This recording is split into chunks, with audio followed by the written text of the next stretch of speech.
ஒரு டாக்டர் நர்ஸுக்கிட்ட சொன்னாராம், ஆப்ரேஷனுக்கு வந்து பேஷண்ட்டை ஏற்பாடு பண்ணுங்கன்னு. நம்மகிட்ட பேஷண்ட்டே இல்லைங்களே அப்படின்னாங்களாம். அதுக்கு தாங்க சொல்கிறேன் நர்ஸ், ஆப்ரேஷனுக்கு ஒரு பேஷண்ட்டை ஏற்பாடு பண்ணுங்கள், ஒரே ஒரு பேஷண்ட்டாவது ஏற்பாடு பண்ணுங்கன்ட்டு. அந்த மாதிரி ஒரு நிகழ்ச்சிக்கு ஒரு விஐபி ஏற்பாடு பண்ணுறது ரொம்ப கஷ்டமான ஒரு விஷயம்.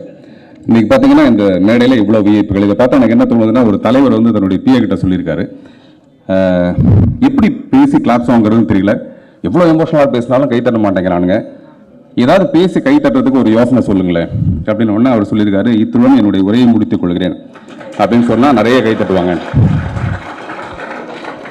இந்த மேடையை பொறுத்த வரைக்கும் எனக்கு என்ன தோணுதுன்னா, பேசி கைத்தட்டல் வாங்குறதை விட எல்லாரும் சுவையாக பேசிட்டு நம்ம இறங்கி போயிடலான்னு இருந்தால் தான் நிறைய கைத்தட்டல். இப்போ எனக்கு தெரியும், வந்து சொல்லும்போதே பாருங்கள் நல்ல கைத்தட்டல் வந்தது. அதுக்கு திரு சோ அவர்கள் கிட்ட கேள்வி கேட்டிருக்காங்க, உங்களுடைய அரசியல் குரு யாரு அப்படின்ட்டு. நான் செய்கிற தப்புக்கள்லாம் வந்து யாரோ ஒரு அப்பாவியை நான் காரணம் காட்ட தயாராக இல்லை அப்படின்னு அவர் சொல்லியிருக்காரு. ஆனால் இதுவரை நான் செய்த தவறுகளுக்கு எல்லாம் நான் மட்டுமே காரணம். என்னுடைய சரிகளுக்கும் என்னுடைய வெற்றிகளுக்கும் பின்னால் என்னுடைய குருநாதரும் என்னுடைய சிஷ்யர்களும், அதாவது என்னுடைய உதவியாளர்கள், என்னுடன் பணிபுரிந்த அவங்க தான் காரணம்.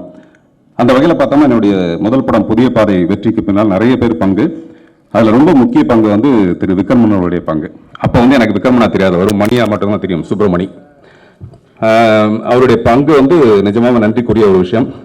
ஆனால் அந்த படம் முடிஞ்சதுக்கு அப்புறமேல எங்கள் இருவருக்கு இடையே கேடு நினைத்தது யாரோ தெரியாது, நாங்கள் பேசுறதே கிடையாது.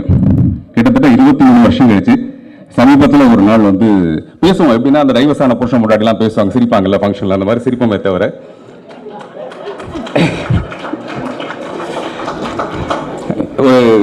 ஒரு வாரத்துக்கு முன்னாடி இல்லை, நான் பேசி முடிச்சிடறேன். அப்படி ஒரு 23 வருஷத்துக்கு அப்புறம் ஒரு வாரத்துக்கு முன்னாடி ஒரு தடவை ஃபோன் பண்ணி, சார் நான் விக்ரமன் பேசுகிறேன், இந்த மாதிரி என்னுடைய படம் நீங்கள் வரணும் அப்படின்னு சொன்னார். இந்த திரிசூலம் படத்தில் 25 வருஷம் கழிச்சு கேஆர் விஜயா பேசும்போது சிவா சார் ஒரு எமோஷனல் வரும்ல, அந்த மாதிரி நான் ஃபோனெல்லாம் கீழே தூக்கி போட்டு போய் தவழ்ந்து போய் சிவசேகர் மாதிரி எடுத்து அந்த மாதிரிலாம் ரொம்ப, நான் இதை சும்மா விளையாட்டுக்கு சொல்கிறேனே தவிர ரொம்ப எமோஷனலாக இருந்தது, ரொம்ப சந்தோஷமாக இருந்தது. இந்த இடைப்பட்ட காலங்களில் அவருடைய வெற்றி, அவருடைய உயரம் வந்து அவருக்கு தகுதியான ஒரு உயரத்தை தான் அடைந்திருக்கிறார். வானத்தை போல அவர் வெற்றி அடைய வேண்டியவர். இந்த பாட்டில் வர மாதிரி அந்த கைரேகை மாதிரி காதலும் அழியாது, விக்ரமன் அவர்களுடைய திறமையும் புகழும் அழியாது. அதுக்கு இந்த நினைத்தது யாரோ வந்து மிகப்பெரிய ஒரு வெற்றி படமாக அமைய என்னுடைய மனப்பூர்வமான வாழ்த்துக்கள். நன்றி, வணக்கம். நான் ஒர்க் பண்ணும்போது அடிக்கடி அவர் சொல்லுவார், நான் வந்து மெமரியில் ஒரு கம்ப்யூட்டர், நான் வந்து அசோசியேட் டைரக்டர் தான், ஆனால் கூட எல்லா வேலையும் நான் செய்வேன், கண்டினியூட்டி கூட நான் பேட்டில் எழுதி வச்சிருப்பேன். அப்போ வந்து ஏதாவது டவுட்னா அவர் ஏட்ட தான் கேட்பார், என்னாச்சு மணி இது கண்டினியூட்டி கரெக்டாக அப்படின்பார். அப்போல்லாம் அந்த மானிட்டர்லாம் கிடையாது, சார் கரெக்டாக அப்படின்பேன். ஸோ அந்த ஒரு ஞாபக சக்தியில் சொல்கிறேன். அவருக்கு மறந்து போச்சு. பிரியமான தோழி படத்துக்கும் அவர் தான் சிறப்பு பேச்சாளர், சிறப்பு விருந்தினர். சார் அது நீங்கள் மறந்துட்டீங்க சார், அது வந்து 10 வருஷத்துக்கு முன்னாடி. இல்லை அப்போ வந்து நான் வந்தேன். ஆனால் இந்த மாதிரி ஒரு நிகழ்ச்சியான ஒரு அவர் கூப்பிட்டு அந்த நிகழ்ச்சிக்கு நான் வந்ததா எனக்கு ஞாபகம் இல்லை. அந்த ப்ரொடியூசர் கூப்பிட்டாருன்னு சொல்லிட்டு நான் வந்தேன். அப்போ நான் இது எதுக்காக சொல்றேன்னா, ரொம்ப சந்தோஷமா இருந்தது. அந்த ஃபோன் பண்ணி முடிச்சதுக்கு அப்புறம் நான் ஒரு 5 நிமிஷம் அப்படியே சைலண்டா உட்காந்துருந்தேன். எனக்கு புதிய பாதை நிறைய ரிகலெக்ஷன்ஸ். அதாவது அவனை வெற்றி மட்டும்தான் எல்லாருக்கும் தெரியுமே தவிர, அந்த படத்தை வந்து வெற்றி அடையிறதுக்கு முன்னாடி நிறைய கம்பெனி ஏறி இறங்கியிருப்போம். அப்பெல்லாம் எனக்கு பின்னாடி இருந்தது வந்து மணி. அந்த நிகழ்ச்சியை வந்து நான் ரொம்ப நிகழ்ச்சியோட ரொம்ப நேரம் ஷேர் பண்ணிட்டு இருந்தேன் மனசுக்குள்ள.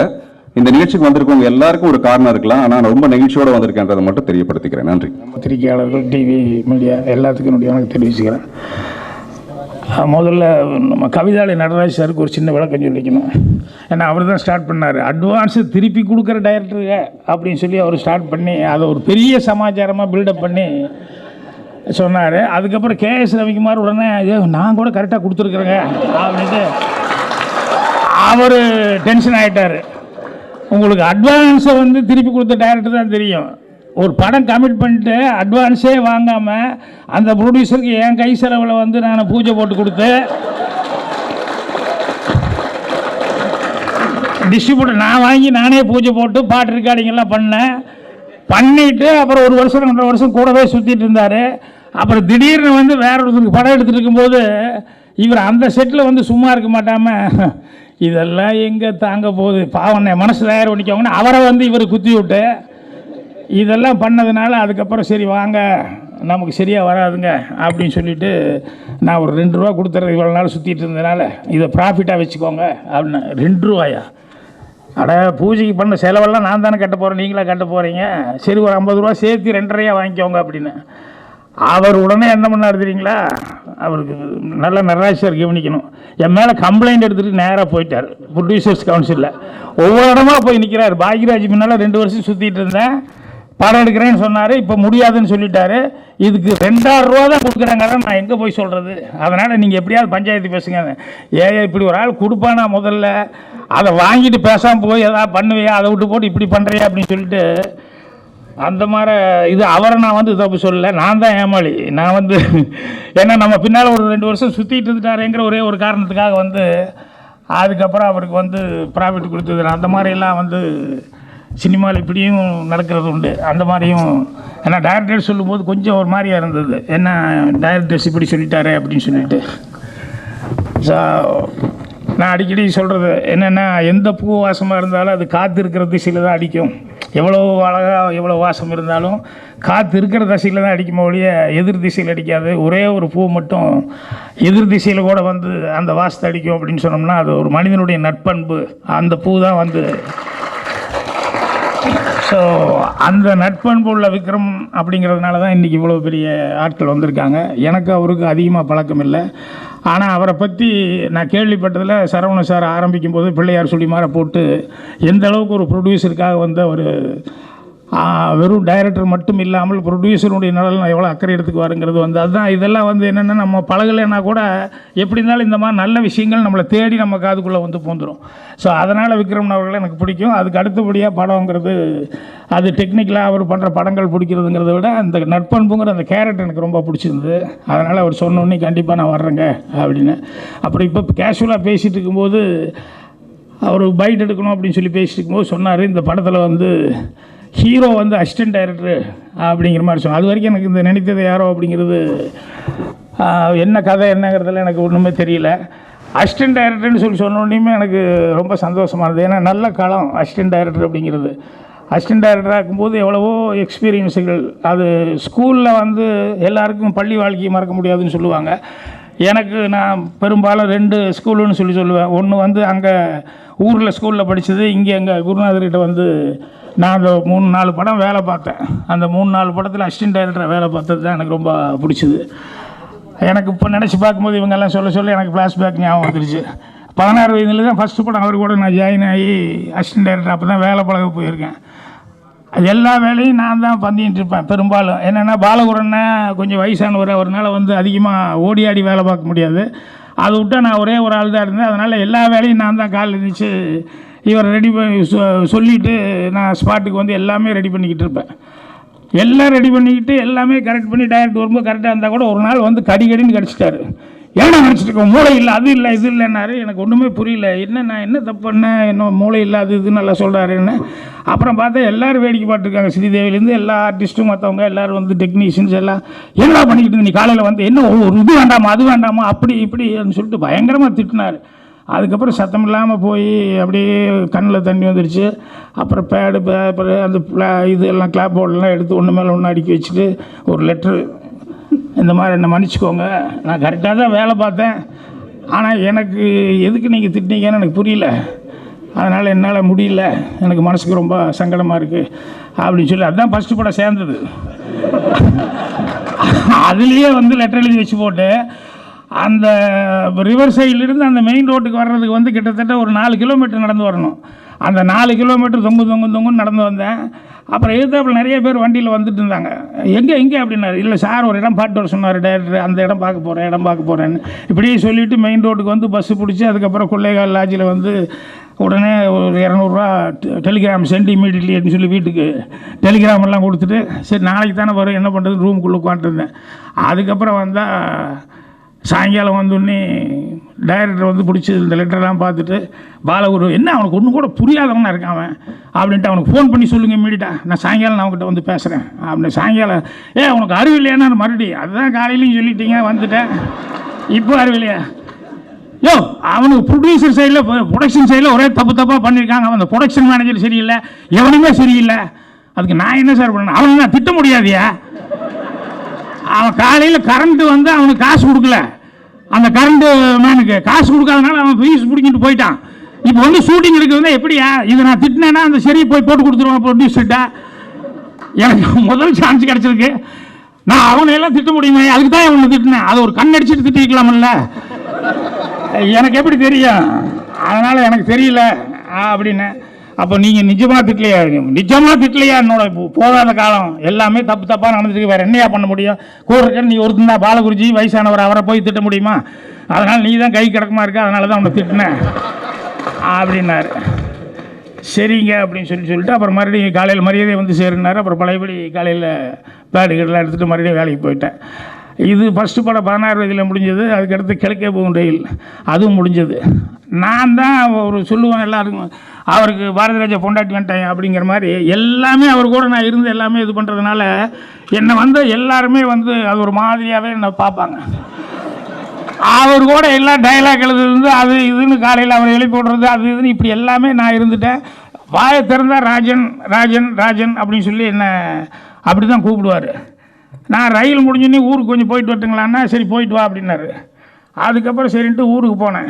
அதுக்குள்ளே வந்து இங்கே சிவப்பு ரோஜாக்கள் அடுத்த படத்துக்கு வந்து எல்லாம் ரெடி ஆகிட்டாங்க, ஷூட்டிங் ஃபிக்ஸ் பண்ணியாச்சு.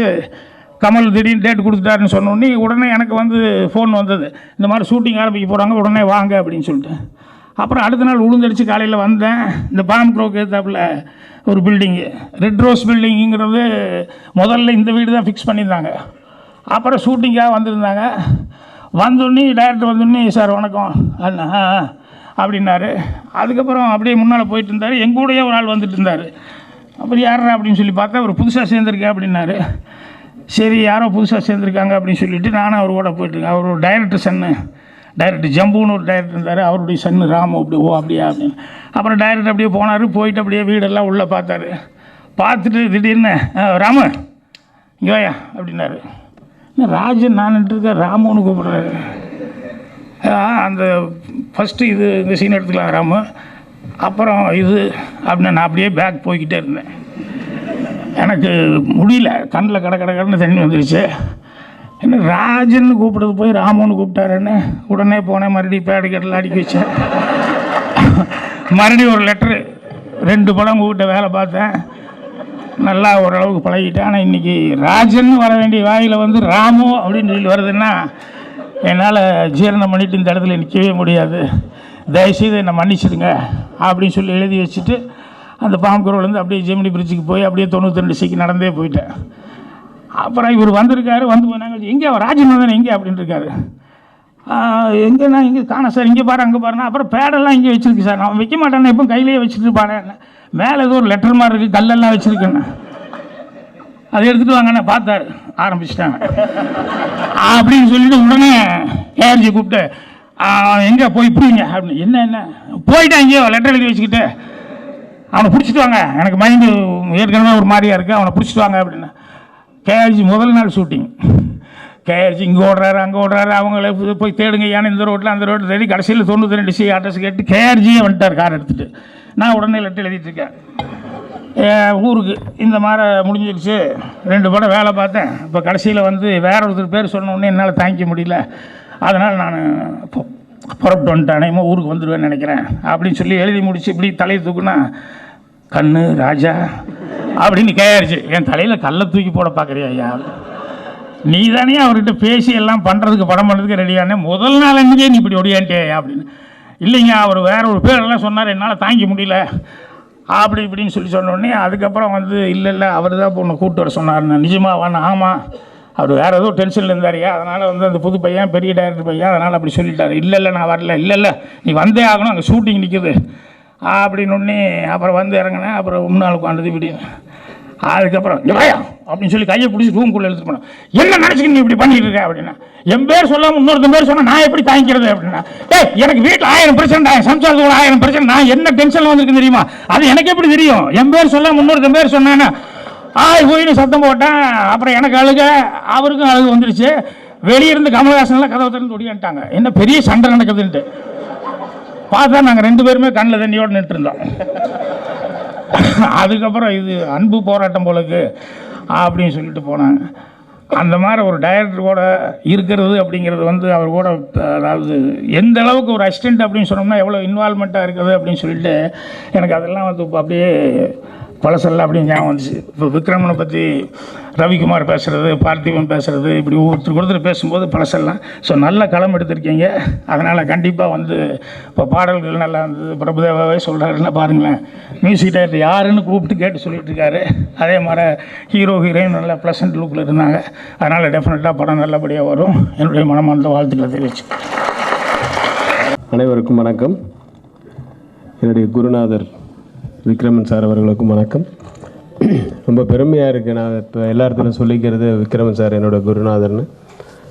நிறைய குருநாதர் இருக்காங்க, நான் நிறைய பேர் ஒர்க் பண்ணேன். பட் அவர்கிட்ட ஒர்க் பண்ணதுக்கப்புறம் தான் நம்ம சிற்பி சார் சொன்ன மாதிரி ஒரு ஆசியான கைட்ட ஒர்க் பண்ணதுக்கப்புறம் தான் நான் டைரக்டர் ஆனேன்.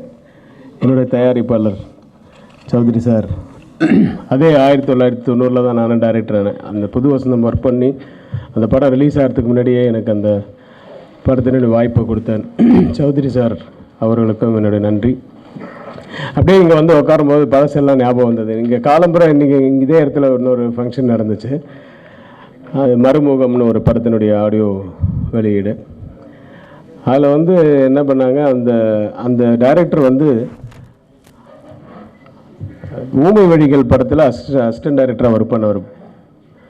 ஸோ அது வந்து அவர் அதை ஞாபகம் வச்சுக்கிட்டு இந்த ஊமை வழிகள் டீம் பூராத்தையும் கூப்பிட்டு இன்றைக்கி எல்லாருக்கும் அவங்களுக்கெல்லாம் நினைவு பரிசு மாதிரி ஒரு அவார்ட் ஃபங்க்ஷன் மாதிரி நடந்துச்சு. அது அப்போவே காலம்பரம் அந்த மேடையில் வந்து உட்காரும்போதே எனக்கு அந்த புது வசந்தம் ஞாபகம் வந்துச்சு. அந்த மாதிரி யாராவது விக்ரமன் சார்கிட்ட ஒர்க் பண்ண மறுபடியும் ஒரு அசிஸ்டன்ட் டைரக்டர் இன்னொரு ஃபங்க்ஷனில் அந்த மாதிரி பண்ணால் நல்லாயிருக்கும். ஏன்னா இன்னும் புது வசந்தத்துக்கு எங்களுக்கு இன்னும் வெள்ளி விழாவே கொண்ட அந்த ஷீல்டே இல்லை.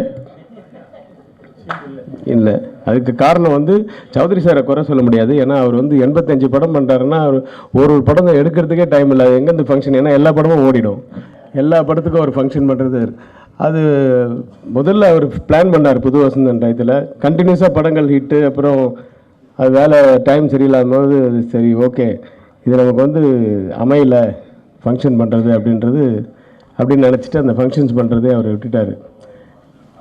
சார் என்ன சொல்கிறார் அவர், இதை நான் ஒரு குறையாக சொல்லலை. 85 படம் எடுக்கிறதுன்றது சாதாரண விஷயம் இல்லை. அவ்வளோ பெரிய படங்கள் அத்தனை இயக்குநர்களை அறிமுகப்படுத்த அதுவே ஒரு அவார்டு தான் ஒவ்வொருத்தருக்கும். ஸோ இதெல்லாம் எனக்கு இப்போ காலம்பரை ஞாபகம் வந்தது அந்த இது. ஸோ அந்த ஃப்ளாஷ்பேக்கெலாம் ஞாபகம் வந்தது. அப்புறம் நடராஜ் சார் சொன்ன மாதிரி சார் நானும் அவருடைய அசிஸ்டண்ட் தான் சார். நானும் எல்லாருக்கிட்டையும் நான் படம் பண்ணலன்னா அட்வான்ஸ் எல்லாம் திருப்பி கொடுத்துருக்கேன். ஒருத்தருடைய அட்வான்ஸில் வச்சுக்கல, ஏன்னா அவர்கிட்ட இருந்து வந்தது தான் அந்த பழக்கமும். ஸோ அவரிடமிருந்து நிறைய கற்றுக்கிட்டு இருக்கேன். இங்கே மிஸ்டர் ராமதாஸ் இருக்கார், அவரே சொல்லுவார் நிறைய விக்ரமன் ஸ்டைல் ஆஃப் ஸ்க்ரீன் பிளேலாம் அவங்கள்ட்ட தெரியுது அப்படின்ட்டு. ஸோ அந்த மாதிரி நிறைய பேர் பாராட்டுற அளவுக்கு நானும் வளர்ந்துருக்கேன்னா அதுக்கு அவரும் காரணம். ஒரு படம் நடித்தாலும் பார்த்திபன் சார்கிட்ட அவர் நடித்த ஒரு படம் ஒர்க் பண்ணாலும் பார்த்திபன் சார்கிட்ட விக்ரமன் சார் ஒர்க் பண்ண ஒரு படம் இன்றைக்கி அவர் ஞாபகம் வச்சுக்கிற அளவுக்கு அவர் ஒர்க் பண்ணாலும் அதே மைண்ட் செட்டோட தான் நானும் ஒர்க் பண்ணேன். ஸோ அதனால தான் என்னாலே நிறைய கற்றுக்க முடிஞ்சுது. ஸோ இளம் இயக்குநர்கள் எல்லாருக்கும் அதே தான். அவர்கிட்ட கற்றுக்க வேண்டிய நிறைய விஷயங்கள் இருக்குது, அந்த சின்சியாரிட்டி, இந்த டெடிக்கேஷன்லாம். ஸோ அப்படி கற்றுக்கிட்ட ஒரு ஸ்டூடெண்ட்டாக அவரை வாழ்த்த வயதற்கு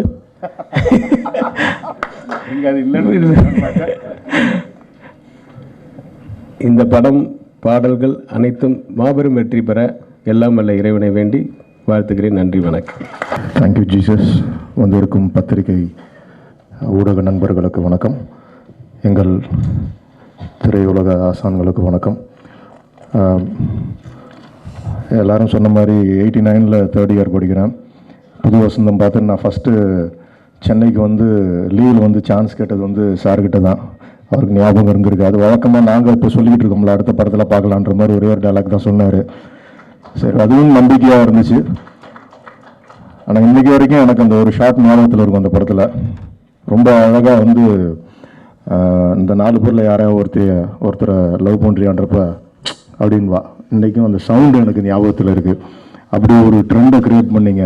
ஆட்டிடியூட்ஸ் மூலமாக எப்படி ஒரு ஃபிலிமில் ஹேண்டில் பண்ண முடியுன்றதெல்லாம். இன்னொன்று, ஹிந்தியில் ஒரு யாஷ் சோப்ரா மாதிரி எனக்கு தெரிஞ்சு மியூசிக்கெல்லாம் வந்து ஒரு ஸ்கிரிப்டை சொல்லணும்னு நினைக்கிற ஒரு டைரக்டர் நீங்கள். சவுண்ட் அண்ட் விஷன்றதை புரிஞ்சு அழகாக பண்ணுறீங்க. இந்த விஷுவல்ஸ்லாம் நல்லா இருக்குது. இன்றைக்கி இந்த விழாநாயகன் திரு பால்ராஜ் அவர்களை கண்டிப்பாக ஒரு பெரிய மியூசிக் டைரக்டர் அந்த ஸ்ட்ரீம் லைனில் வருவார்.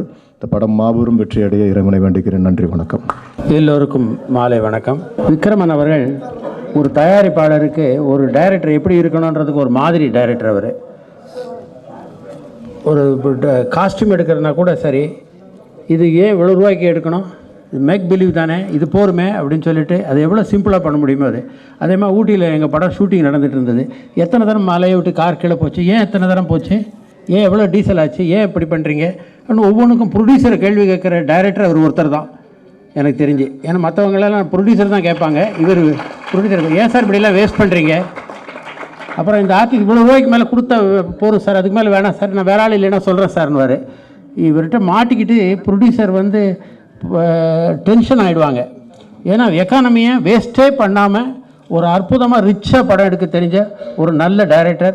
எங்களுக்கு இவர் மேலே எனக்கு ரொம்ப ஈடுபாடு உண்டு. ஆனால் ஏதோ ஒரு காரணத்தால் நான் வந்து அவரோட கண்டினியூஸாக படம் பண்ண முடியல. நான் 1990 அவருக்கு வந்து அட்வான்ஸ் கொடுத்தேன். 14 வருஷம் கழித்து தான் எனக்கு அவர் படம் பண்ண முடிஞ்சது. அப்படி ஏதோ ஒரு பிஸியாக அவரும் இருந்தார், ஏதோ ஒரு காரணத்தால் தள்ளி போச்சு. ஆனால் ரொம்ப ஆசைப்பட்டு நான் எடுத்த படம் அது. படம் நாங்கள் நினச்ச அளவுக்கு பெருசாக போகல, ஆனாலும் ஒரு நல்ல படம் எடுத்தோன்னு முழு திருப்தியோட இந்த ப்ரொடியூசர்ஸ்க்கு நான் சொல்கிறேன், ஒரு அருமையான டைரக்டர் உங்களுக்கு கிடச்சிருக்காங்க, இவரை விடாதீங்க. இவர் வந்து ரொம்ப உழைப்பாளி, அதே சமயத்தில் சிக்கனம், அதை ஈடுபாடோடு எந்த வேலை செஞ்சாலும் அது பாருங்கள், இங்கே அரேஞ்ச்மெண்ட்லேருந்து எல்லாம் அவரே பண்ணிகிட்ருக்கார். ஒரு ப்ரொடக்ஷன் மேனேஜர், ஒரு ப்ரொடியூசர், ஒரு டைரக்டராக இருந்த ஒரு டைரக்டர் அவர். அவருடைய வெற்றி திரையுலகத்திற்கு மிக மிக அவசியம். ஏன்னா இந்த மாதிரி நல்ல டைரக்டர்ஸ் நல்லா அப்படி சக்ஸஸ்ஃபுல்லாக இருந்தாங்கன்னா அது நிச்சயமாக. அதனால் மற்ற டைரக்டர்ஸ் எல்லாம் நான் குறை சொல்லலை, எல்லா டைரக்டர்ஸும் நல்ல டைரக்டர்ஸ், அதுவும் இங்கே வந்திருக்க எல்லாருமே நல்ல டைரக்டர்ஸ் தான். இருந்தாலும் இவருடைய வெற்றி நிச்சயமாக இண்டஸ்ட்ரிக்கு நல்லது. இவர் வெற்றி பெறணும்னு வாழ்த்தி இந்த தயாரிப்பாளருக்கு என்னுடைய வாழ்த்தை சொல்லி விடைபெறுகிறேன். நன்றி, வணக்கம். என் இனிய தமிழ் திரையுலகின் ஒட்டுமொத்த படைப்பாளிகளே, தயாரிப்பாளர்களே, ஊடக நண்பர்களே, வணக்கம். பொதுவாக நான் பேச மாட்டேன்னு சொன்னேன். எப்பவுமே இதனாலே நான் ஊருக்கு போய் உட்காந்துருந்தேன் இந்த ஃபங்க்ஷன்லேயே. ஏன்னா பழைய நிறையா பார்த்தாச்சு.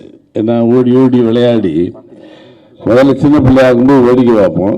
அதுக்கப்புறம் நாமளே அந்த விளையாட்டை விளையாடிட்டு வயசாகி போயிடும். அதுக்கு மறுபடியும் உட்காந்து வேடிக்கை தான் பார்க்கணுமே தவிர விளையாடக்கூடாது. அதனால் விளையாட்டை குறைச்சிக்கலாங்கிறதுல நான் போய் ஒதுங்கினேன். இது நான் பேசுவதை தவிர்ப்பது ரொம்ப நல்லது நினச்சிட்டே இருந்தேன். இருந்தாலும் விக்ரமன் அவன் ரொம்ப ஒரு பண்புள்ள ஒரு மனிதன், ரொம்ப பாசமுள்ளவன். அவனுடைய அவன் சிரிப்பு மாதிரியே உடம்பு மாதிரி ஒரு நல்ல நல்ல இயக்குனர், கதை சொல்லி, நல்ல கதை சொல்லின்னு சொல்லுவேன் அவனை எப்போவுமே. ரொம்ப வித்தியாசமாக ஒரு சின்ன இடைவெளிக்கு பின்னாடி நான் பாட்டு பார்க்கும்போது இந்த காலத்து பசங்களுக்கு குடும்பத்தை மறுபடியும் கொண்டு வந்தால் எனக்கு ஏன்னா கூட்டு குடும்பமே அழிஞ்சு போச்சு. கூட்டு குடும்பங்கிறது இப்போ இல்லை. அண்ணன் தம்பி பாசமோ அக்கா தங்கச்சியோ எல்லாம் ஒன்றும் கிடையாது. லவ் ரொம்ப புத்திசாலித்தனமாக தான் நினைத்தது யாரோ அப்படின்ற பாடம். நினைச்சது நீ தான், வேறு யாரும் இல்லை. நீ நினைத்தது மிக பிரமாதமாக செய்திருப்பாய். பாட்டு ரொம்ப யூத், இவ்வளோ காலத்துக்கு அப்புறம் கூட நல்ல குடும்ப கதையை அற்புதமாக சொல்லுவான். ஏன்னா அவன் ஒரு ஃபேமிலி மேன். இதில் எங்கேயோ காதலை தெரிகிறது. ரொம்ப நல்லா இருக்குது. இசை கூட புதிதாக இருந்தாலும் நல்லா அற்புதமாக இசை. இவ்வளவு பேர் மேடைக்கு கொண்டாந்தது அவனுடைய நல்ல பண்பு. வந்து சினிமாவில் நாம் கேவாசா நானும் சும்மா மேடையில் ஏறி பேசுகிறேன். அவன் ரொம்ப பாசமுள்ளவன். இத்தனை பேர் இவ்வளோ விவரம் இயக்குனரை கொண்டாடுறதுங்கிறது சாதாரண விஷயம் இல்லை. அந்த ஒன்றுக்காகவே அவன் உண்மையில் விக்ரமனை பாராட்டினேன். இப்போ நான் 8 மணிக்கு நான் போகிறேன்னா எனக்கு ஒரு சீரியல் இருக்குடான்னு சொன்னேன். இருந்தால் கூட பரவாயில்ல, இவன் முதல் திரையாக வருது, இருந்தால் கூட உனக்காக வேண்டி நான் I skip of it, I am going to sit with you அப்படின்னு தான் சொன்னேன். ரொம்ப நல்ல ஒரு கலைஞன், நல்ல ஒரு குடும்பஸ்தன், நல்ல ஒரு இயக்குனர், நல்ல ஒரு நண்பன். அதுக்கு மேலே என்ன நிறைய தகுதிகள் அவனுக்கு இருக்குது. இந்த படம் மிகப்பெரிய வெற்றி அடையும். பாக்யராஜ் இங்கே வந்து நிறையா கதையெல்லாம் சொல்லுவாங்க. அந்த கதை சொல்லிகள் இருக்கிறது பெரிய விஷயம். அது இங்கே கொஞ்சம் சேர்த்து இப்படி சொல்லி அப்படி சொல்லி இந்த எனக்கு இந்த மேடையார் அந்த மணிவண்ணன் பாக்கியராஜ் எல்லாம் எனக்கு அதெல்லாம் கதை சொல்லி நான் கதையை வாங்கி அதுக்கப்புறம் அரைச்சி சொல்கிறேன். இவங்க கதை சொல்லி அப்படி இதில் கொஞ்சம் வச்சு அதில் ஒட்டி நிறைய விஷயம் சொல்லுவான் பாக்கியராஜ். சரி இந்த மணிவண்ணன் மேடையில் ஏறிட்டு அதான் சொல்லிட்டு ரொம்ப மகிழ்ச்சியாக இருக்கும், கேட்டுக்கலாம். இந்த மணிவண்ணன் மேடை ஏறணுன்னு என் பக்கத்திலே போய் பேசுவான், நிறைய எதிர்த்தாப்புலே போய் பேசுவான். இவன் அதிகமாக போய் பேச மாட்டான், கொஞ்சம் கலந்து பேசுவான். ஏன்னா இல்லைன்னா சுவை இருக்காது, யதார்த்தம் இருக்காது. உண்மை கோவிச்சு போனதெல்லாம் அதெல்லாம் உண்மை. அதெல்லாம் சின்ன சின்ன விஷயங்கள் இருக்கு. ஏன் உன்னை தேடி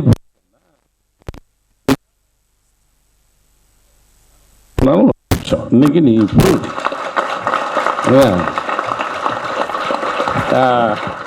ரொம்ப நல்ல சினிமா என்ன சினிமா தெரிஞ்ச பின்னாடி ரைட்டர் வேற. சினிமா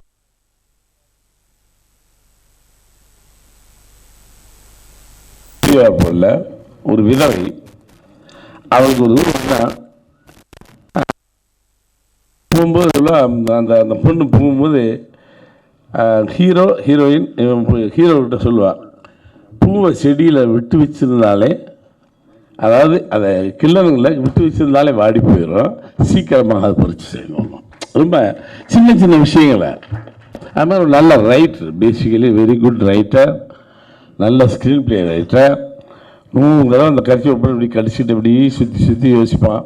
ஆனால் 300 நாள் எடுப்பான் ஒரு கதைக்கு, 200 நாள் எடுப்போம். 10 பேர் உட்கார வச்சுட்டு நொறுக்கிடுவோம். Is a good writer. Tamil இண்டஸ்ட்ரியில் தி பெஸ்ட் ரைட்டர். கிளைமேக்ஸில் ஹியூமர் சொல்லி ஜெயிச்சுவான் அவன் தான். ஒரு உச்சக்கட்ட காட்சியில் சீரியஸாக ஏதாவது நடந்துகிட்டே இருக்கணும், அவன்லாம் அப்படி இருக்கான், அங்கேயும் சிரிக்க வச்சு கிளைமேக்ஸ் ஜெயிப்போம். It's a good writer. அவன் சொன்ன ஒரு விஷயம் நடராஜனுக்கு ஒரு நல்ல பதில் சொன்னான், நியாயமான விஷயம். இந்த இயக்குனர் பாவப்பட்டவங்க என்ன கேட்டானா, வாங்க வாங்க படம் கொடுங்க, நான் படம் பண்ணேன். நீங்களாம் வருவீங்க ஒரு படம் ஓடணுன்னு, டபால் வந்தோன்னே அடுத்து இந்த குதிரை மேலே தான் ஏறணும்னு சொல்லி ஏறுவீங்க. கொஞ்சம் அந்த குதிரை லேசங்கிட்டு திரும்பி இருங்க, அப்படியே மேலே ஒதுங்கிடுவீங்க. இது யார் பொறுப்பு? அட்வான்ஸை கொண்டாந்து கொடுக்கறது. நான் ரொம்ப சொன்னேன்னா ரொம்ப கஷ்டம். அட்வான்ஸை கொண்டாந்து கொடுத்துட்டு அப்படியே வாசலில் வர வேண்டியது, ஆஃபீஸில் நிற்க வேண்டியது, படம் எப்போ சார் ரிலீஸ் அப்போ தான் ஒன்று பண்ணிகிட்டு இருப்போம். இந்த வந்துச்சு சூப்பர் பொம்மா இப்படி நல்லா, அதில் எங்கே கொஞ்சம் ஒன்றுன்னு ஆளே காணாமல் போயிடுவோம். அதுக்கப்புறம் 6 மாதம் கழிச்சு, சார் கொஞ்சம் இதாக இருக்குது, நான் வேறு பிளானில் இருக்கேன். அதுக்கு நான் என்ன பண்ணுறது? நான் உனக்கு மாட்டேன்னு சொன்னடா, இல்லை இல்லை நீ தான் கொண்டாந்து கொடுத்த, மாட்டேன்னு சொல்லி திருப்பி கொடுக்கலாம். ஆனால் திருப்பியே கொடுக்கக்கூடாது, திருப்பி கொடுக்கக்கூடாது. நீ என்ன தேடி வந்து நீயா கொண்டாந்து என்கிட்ட கொடுத்து, நான் சும்மா என் பொண்டாட்டி பிள்ளையோட உட்காந்து போய் செலவழிச்சிடுறேன். அதுக்கப்புறம் நீ ஆச்சு நான் ட்ரையான நேரம் வந்து அதை கொடுன்னா எப்படி அர்த்தம்? அதெல்லாம் தப்பு. கொடுத்துட்டேன்னா படம் பண்ணு, இல்லையா விட்டுட்டு பேசாமல் அதை பற்றி மேடையில் கூட சொல்லக்கூடாது. மன்னிக்கணும். நன்றி. வேணும். அனைவருக்கும் வணக்கம். விக்ரமனை நான் பாராட்டினா நான் என்னைய பாராட்டின மாதிரி ஆகிடும். ஸோ நீங்கள் பாராட்டி நான் கேட்கும்போது உண்மையில் ரொம்ப பெருமையாக இருக்குது. கிட்டத்தட்ட 24 வருஷம் ஓடிடுச்சு, எனக்கு தெரியல. அவருடைய அதாவது நான் புது வசந்தத்துக்கு முதல்ல நான் நிறைய ஒரு 5-6 மலையாள படம் பண்ணியிருந்தேன். நான் தமிழில் முதல் படத்துக்கு எங்கள் பேனர் சூப்பர் குட் ஃபிலிம்ஸில் டிசைன் முதல் கொண்ட சிற்பி சொன்ன மாதிரி டிசைன் முதல் கொண்ட பண்ணி கொடுத்தவர் விக்ரமன். நான் அடிக்கடி சொல்லுவேன், நான் விக்ரமா தான் நம்ம அதாவது சூப்பர் குட் பில்லர்ஸில் ஒரு பில்லர் வந்து விக்ரமன், அதுக்கடுத்து KS ரவிக்குமார், மற்றபடி நிறைய பேர் நான் அறிமுகப்படுத்தினால அந்த பெருமை எனக்கு இருக்குது. நினைத்தது யாரோ, நான் கொஞ்சம் லேட்டாக வந்தனால பாடல்கள்லாம் நான் கேட்க முடியல, நான் பார்க்க முடியல. கண்டிப்பாக விக்ரமனுக்கு அந்த டேஸ்ட் இருக்குது. கண்டிப்பாக அந்த பாடல்கள் நல்லா தான் இருந்திருக்கும், கண்டிப்பாக நல்லா தான் இருக்கும். இது என்னை பொறுத்த வரைக்கும் இந்த நினைத்ததை யாரோ படத்தில் பார்க்கும்போது அத்தனை பேர் ஏதாவது புதுமுகங்களாக இருக்காங்க. இப்போ ப்ரொடியூசர் ஆகட்டும், மியூசிக் டைரக்டர் ஆகட்டும், அதில் நடிச்சிருக்க ஆர்டிஸ்ட் ஆகட்டும். ஆனால் கண்டிப்பாக இந்த படத்துக்கு அப்புறம் எல்லோரும் பாப்புலர் ஆகிடுவாங்க. ஏன்னா அந்த அளவுக்கு விக்ரமன் கூட வேலை வாங்கியிருப்பார். ஸோ எல்லாருக்கும் இந்த படம் வெற்றி படமாக அமைய என்னுடைய வாழ்த்துக்கள். தேங்க்ஸ். இறைவனுக்கு நன்றி. இந்த மேடையில் நிற்கிறது ரொம்ப பெருமையாக நினைக்கிறேன். ஏன்னா முதல்ல சென்னை வந்து நான் சந்தித்த இயக்குனர்னா பார்த்த இயக்குனர். அவர் என்ன பார்க்கல, ஒரு 15 நாள் அவர் கூடவே இருக்கிறதுக்கான ஒரு வாய்ப்பு கிடைச்சது. புதிய மன்னர்கள்னு ஒரு படம், அதில் கல்லூரி மாணவனா அப்படியே ஒரு 50 பேர் 100 பேர் தேடுறாங்கன்னு நானும் போய் அந்த படம் பூரா ஜூனியர் ஆர்டிஸ்ட்டாக தூரமாக இருந்து சாரை பார்த்து ரசிச்சுட்டே இருந்தேன். ரொம்ப மகிழ்ச்சியாக இருக்குது. அன்றைக்கி பார்த்த அதே வேகம், அதே வீரம், அதே முகம் இன்னும் வேகமாக இருக்கார். நினைத்தது யாரோ திரைப்படம் மிகப்பெரிய வெற்றி பெற இறைவனை வேண்டுகிறேன். நன்றி, வணக்கம். அனைவருக்கும் என் பணிவான வணக்கம். விக்ரமன் சார் வந்து எதையும் மனம் திறந்து பாராட்டுறதில் ஒரு அற்புதமான மனிதர். எல்லா திறமையாளர்களையும் ஃபோனில் கூப்பிட்டு நேரில் இல்லை பல பேருக்கு சொல்லி படத்தை, என் படம் ரிலீஸ் ஆச்சுன்னா அந்த படத்தை இப்படி இருக்குன்னு சொல்லி யாருமே எல்லாத்துட்டையும் பரிமாறிக்கிற ஒரு அற்புதமான மனிதர். இவருடைய இந்த படம் மிகப்பெரிய வெற்றியடைய வாழ்த்தி விடைபெறுகிறேன். நன்றி, வணக்கம். மேடையில் வீற்றிருக்கும் தயாரிப்பாளர்களே, கிட்டத்தட்ட என்னுடைய முதல் தயாரிப்பாளரும் இருக்கார், என்னுடைய சிறந்த தயாரிப்பாளரும் இருக்கிறார்கள். பெரிய இயக்குனர்கள், இளைய இயக்குனர்கள் எல்லாம் இருக்கிறாங்க. இவ்வளோ பேர் வந்திருக்கிற ஒரு விழா, ஒரு நிகழ்ச்சி நிச்சயமாக வெற்றி நிகழ்ச்சியாகத்தான் இருக்கும். எல்லாத்துக்கும் கூட்டம் இருக்காது, வெற்றிக்கு நிச்சயமாக கூட்டம் இருக்கும். இந்த படத்தின் வெற்றிக்கு நான் இதயபூர்வமாக வாழ்த்துகிறேன். பால்ராஜ் என்கிட்டையும் வேலை செஞ்சுருக்காரு. நல்ல கலைஞன், நல்ல ஃபீல் உள்ளவன். எங்கள் அப்பாவுக்கு கீபோர்டு வாசித்தவன். So you should sign and get more pictures. Vikraman சாரை பற்றி நான் ஒன்றும் பெருசாக சொல்ல தேவையில்லை. நிறைய வெற்றிகளை அவர் சாதிக்கும்போது நானும் அவரோடு இருந்திருக்கிறேன். இந்த படத்தின் வெற்றிக்கு எனது வாழ்த்துக்கள். இந்த தயாரிப்பாளர்களுக்கும் எனது வாழ்த்துக்கள். அந்த டெக்னீஷியன்ஸ் எல்லாத்துக்கும், ஆர்டிஸ்ட் எல்லாருக்கும் என்னுடைய வாழ்த்துக்கள். இந்த படத்துடைய பாட்டை இன்னும் நான் கேட்கல. நிச்சயமாக நல்ல பாட்டாக தான் இருக்கும், நல்ல பாட்டாக தான் வாங்குவார் அவர்.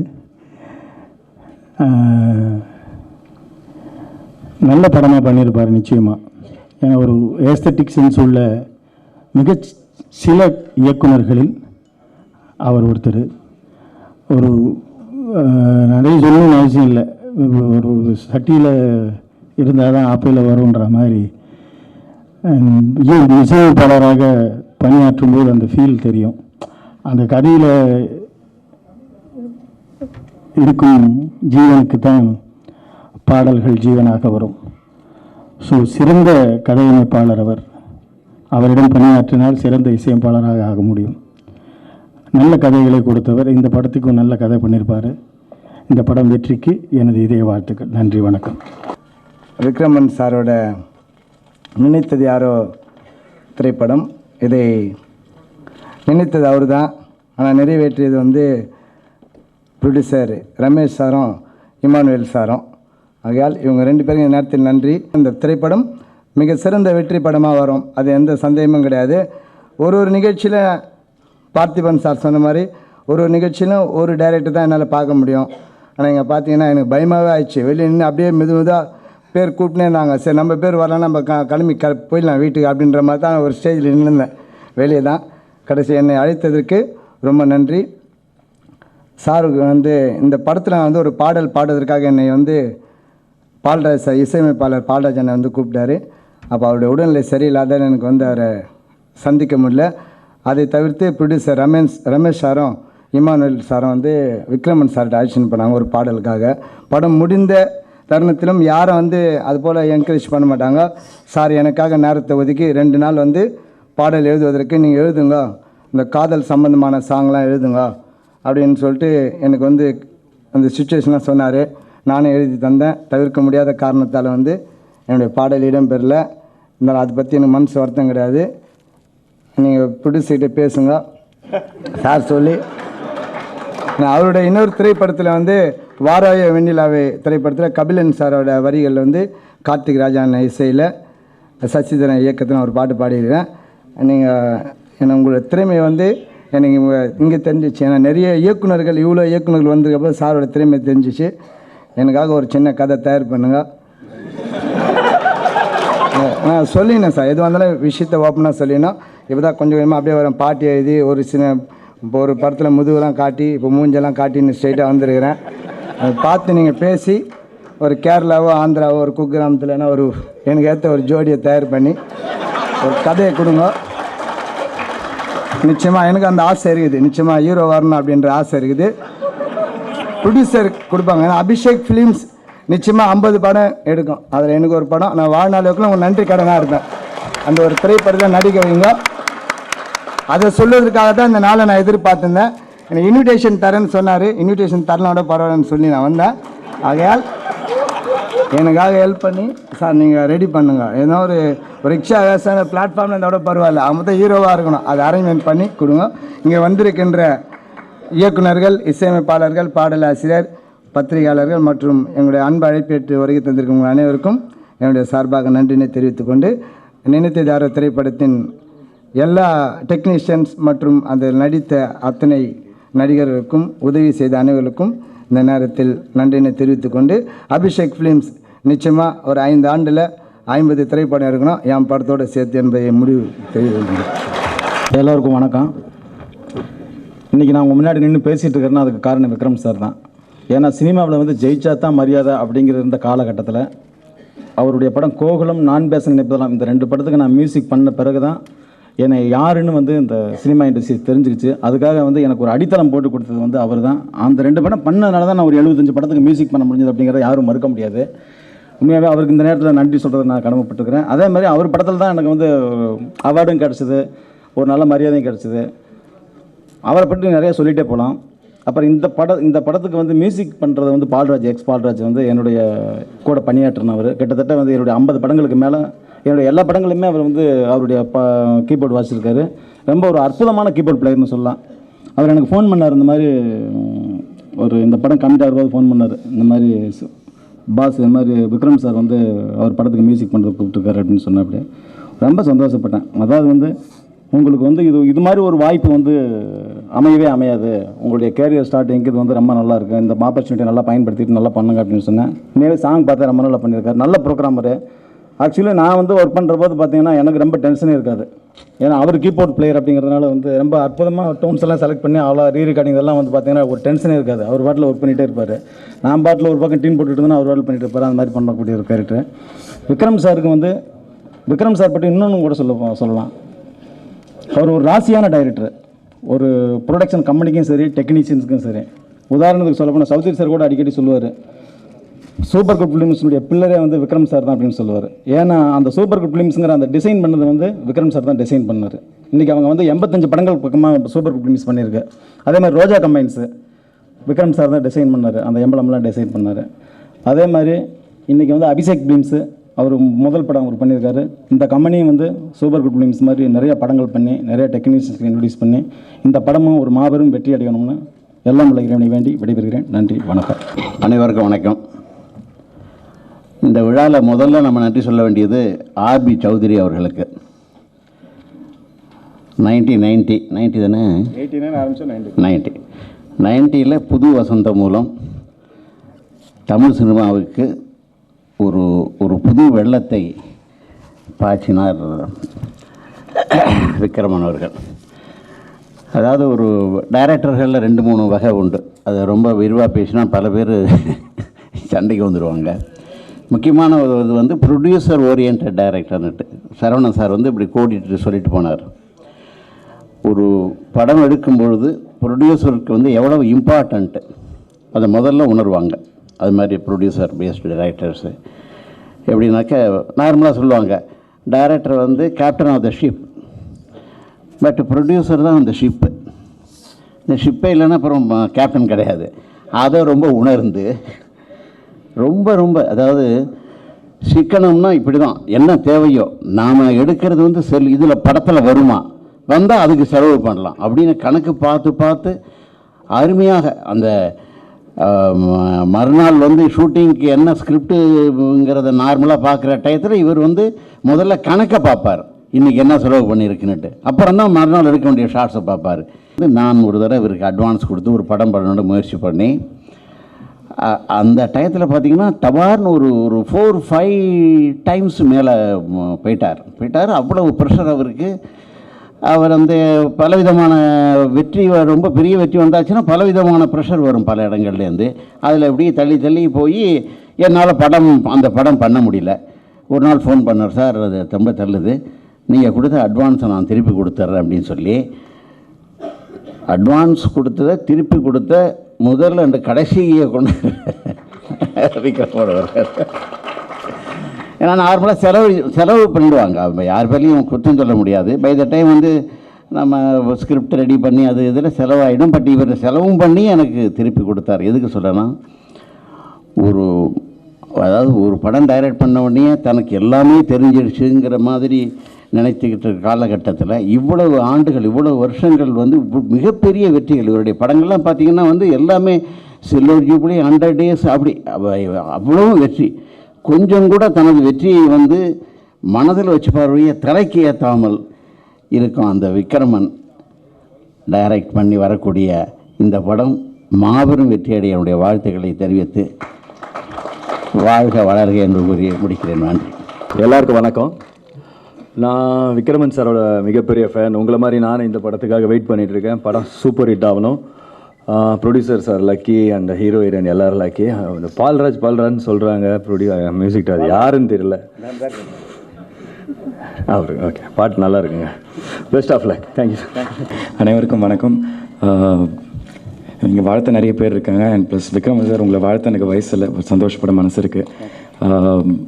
ஃபஸ்ட்டு விக்ரமன் சார் வந்து இந்த படத்தோட கதாநாயகன் வந்து ஒரு சீக்வன்ஸில் வந்து டைரக்டர் ஆகிறாரு. ஸோ கடைசியில் ப்ரீமியர் ஷோவில் வந்து நீங்கள் வாழ்த்துற மாதிரி நிறைய கெஸ்ட் வராங்க. ஸோ நீங்களும் வந்து அதில் பார்ட்டிசிபேட் பண்ண சொன்னார். பட் அன்றைக்கி என்னால் எனக்கு வந்து நேரம் இல்லை. அன்றைக்கி வந்து நான் என்னோடய வாய்மை படம் ஷூட்டிங்கில் வந்து நிறைய கவுண்டமணி சார்லேருந்து ஊர்வசி மேம்லேருந்து நிறைய ஆர்டிஸ்ட் இருக்காங்க. ஸோ எல்லாம் காலைல 7 மணியில் இருந்தாங்க. ஸோ அன்றைக்கி வர முடியாத காரணம் அதை நான் மன்னிப்பு கேட்டுக்கிறேன். பட் வந்தது இன்றைக்கி பூர்த்தி ஆயிடுச்சு. இன்றைக்கி அந்த சீக்வன்ஸை ஷார்ட் கொடுத்துட்டேன். மற்றபடி இந்த படம் மிகப்பெரிய வெற்றி அடைய என்னோடய வாழ்த்துக்கள். அண்ட் படத்தோட ஹீரோ ஹீரோயின் உங்களுக்கு என்னோடய வாழ்த்துக்கள். படத்தில் நீங்கள் டேரக்டராக நீங்கள் ஜெயிக்கிற மாதிரி இந்த படத்துக்கு அப்புறம் ஹீரோவாகவும் ஜெயிப்பீங்க. All the best. தேங்க்யூ. எல்லோருக்கும் என்னுடைய மாலை வணக்கம். விக்ரமன் அவர்களுக்கு இவ்வளவு டைரக்டர்ஸை கூட்டிகிட்டு வந்து இங்கே உட்கார வச்சதுக்கு நான் முதல் நன்றி சொல்கிறேன். இங்கே வந்திருக்கிற எல்லாருமே வந்து அவருக்காக வந்தாங்க, அவருடைய ஃப்ரெண்டாக வந்தாங்கன்றதை விட அவரை விரும்பி அவருடைய படங்களை ரசித்து ரசிகர்களாக வந்தாங்கன்றதுல கூட நிச்சயமாக தப்பு இல்லைன்னு நான் நினைக்கிறேன். அப்படி சொன்னேன்.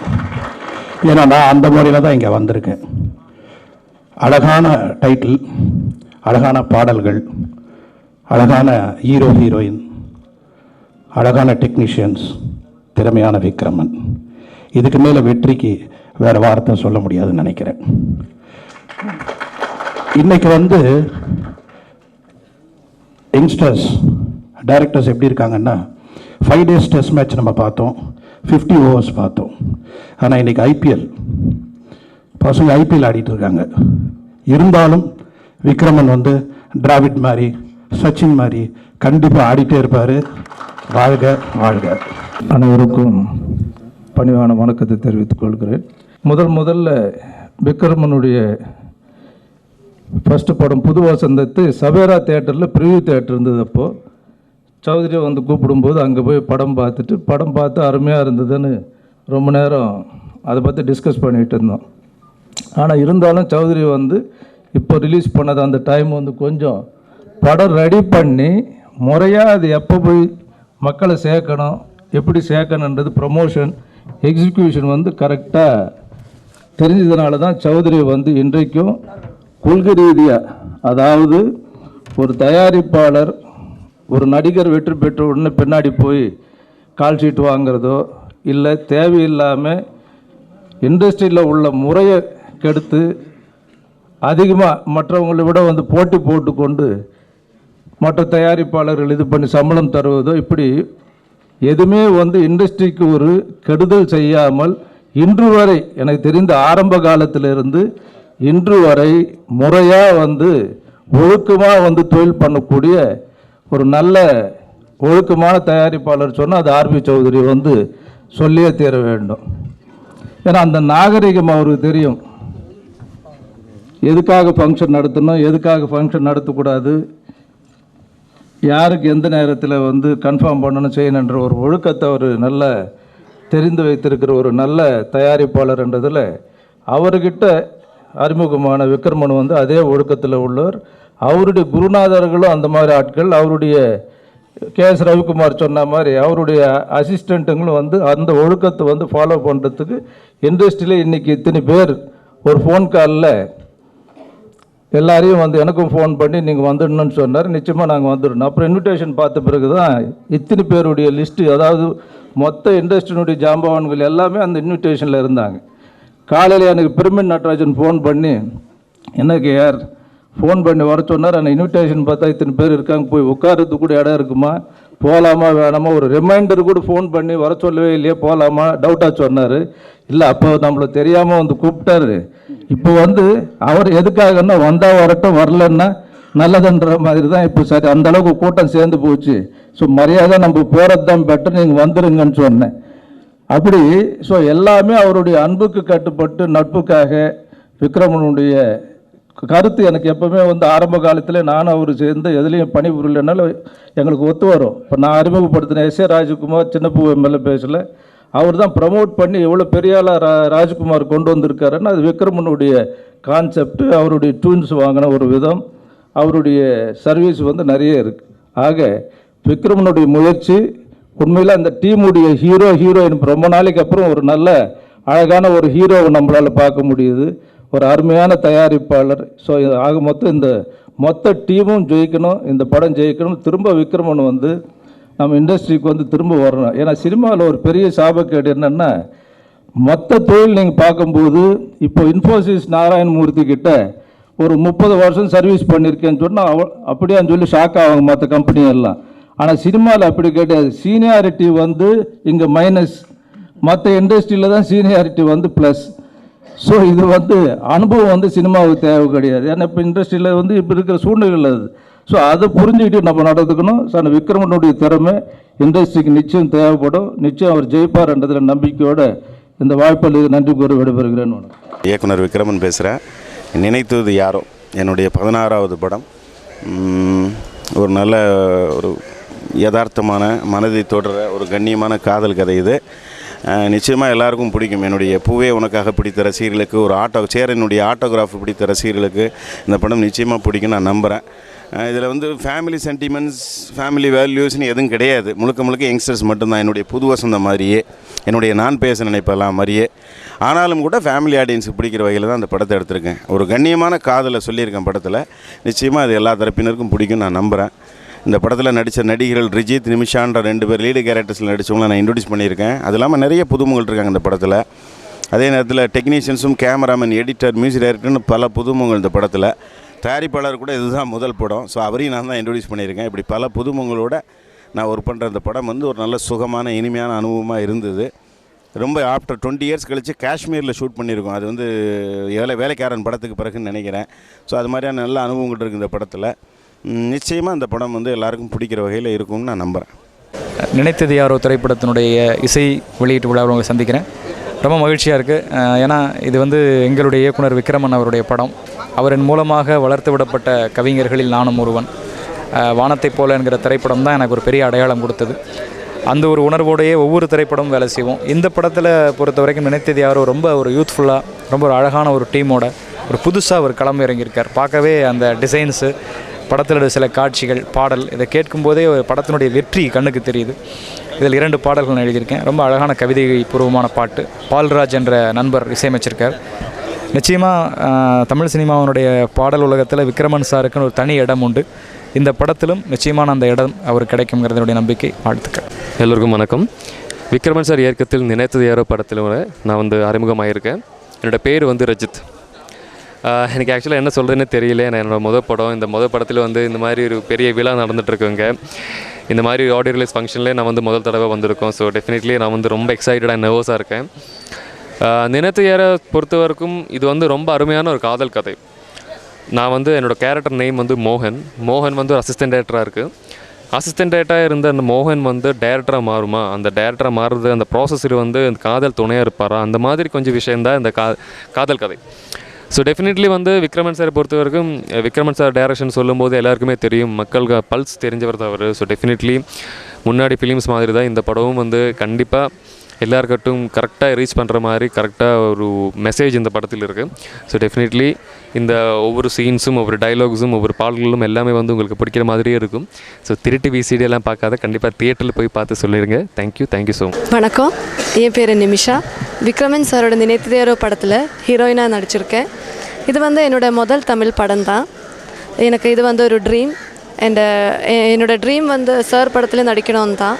அது இந்த படம் மூலமாக அது சக்ஸஸ் ஆயிடுச்சு. இது வந்து ஒரு அவுட் அண்ட் அவுட் ஒரு ரொமான்டிக் மியூசிக்கல் லவ் ஸ்டோரி. இந்த படத்தில் கவிதா மோகன் இந்த 2 கேரக்டர்ஸோட லவ் ஸ்டோரி தான். கவிதா நான் ப்ளே பண்ணுறேன், மோகன் வந்து ரஜித் ப்ளே பண்ணுறேன். எங்கள் 2 பேருக்குமே இது வந்து முதல் தமிழ் படம் தான். அந்த ரொம்ப பர்ஃபார்மன்ஸ் ஓரியன்டான ஒரு ஹீரோயின் கேரக்டர் தான் எனக்கு கிடச்சிருக்கு. இது வந்து ஹீரோக்காக எல்லா ஃபுல் சப்போர்ட் கொடுக்குற ஒரு அருமையான ஒரு ஹீரோயின் கேரக்டர். சார் பொறுத்த வரைக்கும் சாரோட படத்தில் நடிக்கிறதுக்கு வாய்ப்பு கிடைச்சது தான் எனக்கு வந்து ரொம்ப ஹாப்பியாக ஃபீல் பண்ணுறேன். Hope everybody will like it. நினைத்தது யாரோ இந்த படம் மூலயமா நான் புது இசையமைப்பாளராக அறிமுகமாகிறேன். இந்த வாய்ப்பை எனக்கு விக்ரமன் சார் கொடுத்ததுக்கு அவருக்கு தேங்க்ஸ் சொல்லிக்கிறேன்.